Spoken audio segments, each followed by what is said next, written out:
বিয়ে করতে গেলে আপনি যখন মেয়ে বিয়ে করতে যান মেয়ের বাপকে দেখবেন না মাকে দেখবেন?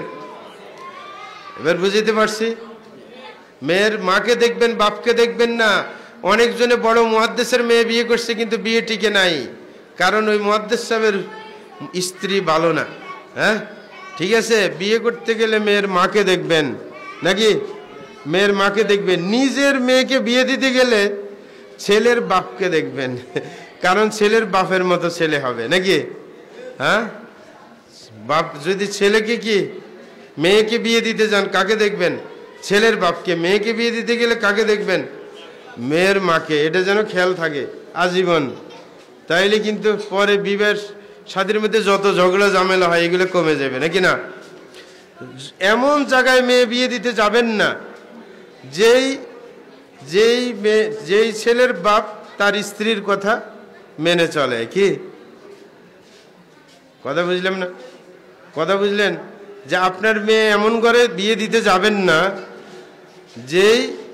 যেই ঘরের পুরুষ তার স্ত্রীর কথা মানে ছেলের মার কথা ছেলের বাপে শুনে, তাইলে মুশকিল আছে। কি তাইলে এই ছেলে তার বউর কথা শুনবে? কি বউর কথা শুনবে?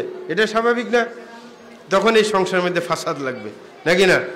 ফাসাদ লাগবে। কিন্তু এইগুলো অনেকে পছন্দ করে যে বউর কথা শুনুক, কিন্তু এই ঘরে কি নাই, শান্তি হয় না।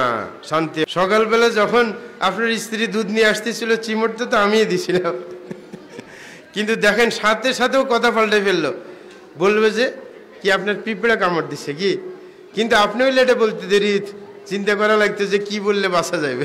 কি কিন্তু ও কিন্তু সাথে সাথে বুদ্ধি করে ফেলছে, যে বললো যে পিঁপড়া কামড় দিছে নাকি না? যাই হোক, তাইলে মহিলাদের বুদ্ধি আসে কিন্তু বুদ্ধি কাজে খাটায় না নাকি? হঠাৎ করে আসি সিংহাসন দখল করার জন্য উল্টা পাল্টা কাজ চালায়, তারপরে নিজের সিংহাসন হাতছাড়া হয়ে যায়। আর এইগুলোর প্রমাণ হচ্ছে আমরা যারা ফতুয়া দেই এদের কাছে প্রত্যেক দিন ফোন যে আমার স্বামী তো তালাক দিয়ে দিছে নাকি? বেজালের শেষ নাই। যাই হোক, মহিলাদের যখন দায়িত্ব বেশি, এই দায়িত্বগুলো আদায় করার জন্য জ্ঞানের প্রয়োজন নাকি জ্ঞানের প্রয়োজন নেই? জ্ঞানের প্রয়োজন। কারণ তার যখন দায়িত্ব তার কি ফ্যামিলি সামলানো, তার স্বামীর কি সাহসর্য দেওয়া, স্বামীকে কিভাবে খুশি করবে সেটার জন্য ট্রেনিং প্রয়োজন না? তারপরে নিজের ছেলে সন্তানকে কিভাবে লালন পালন করবে সেটারও তো শিক্ষার দরকার। এবং ছেলে সন্তানের প্রশিক্ষণ এটা কম না, ছেলেকে তাকে ভাষা শিক্ষা দিতে হবে। কারণ একটা বাচ্চা যখন 9 মাস হয়, 9 মাস থেকে 1.5 বছর পর্যন্ত এই সময় কিন্তু দ্রুত ভাষা শিখে, দার্শনিকরা বলে এই টাইমটা সবচেয়ে গুরুত্বপূর্ণ। এই টাইমে যেই কথা মা বাপ বলবে সেটাই সে রপ্ত করে ফেলবে, সেটাই মানে আবার দ্বিতীয়বার বলার চেষ্টা করবে নাকি না? সুতরাং ভাষাকে স্ট্যান্ডার্ড করা, কি শব্দ তার সামনে প্রয়োগ করবে সেটা তার অবশ্য রপ্ত করতে হবে আগে থেকে নাকি না? এবং এই সময়ের মধ্যে স্বামী স্ত্রীর সম্পর্ক যেন মধুর হয়।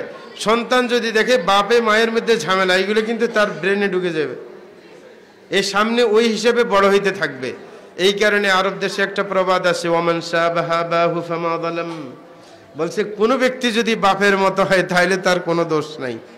কি কোনো ছেলে যদি বাপের মতো হয় তার কোনো দোষ আছে? দোষ নাই, কারণ ছেলে তো বাপের মতো হবে। আর মেয়ে কার মতো হবে?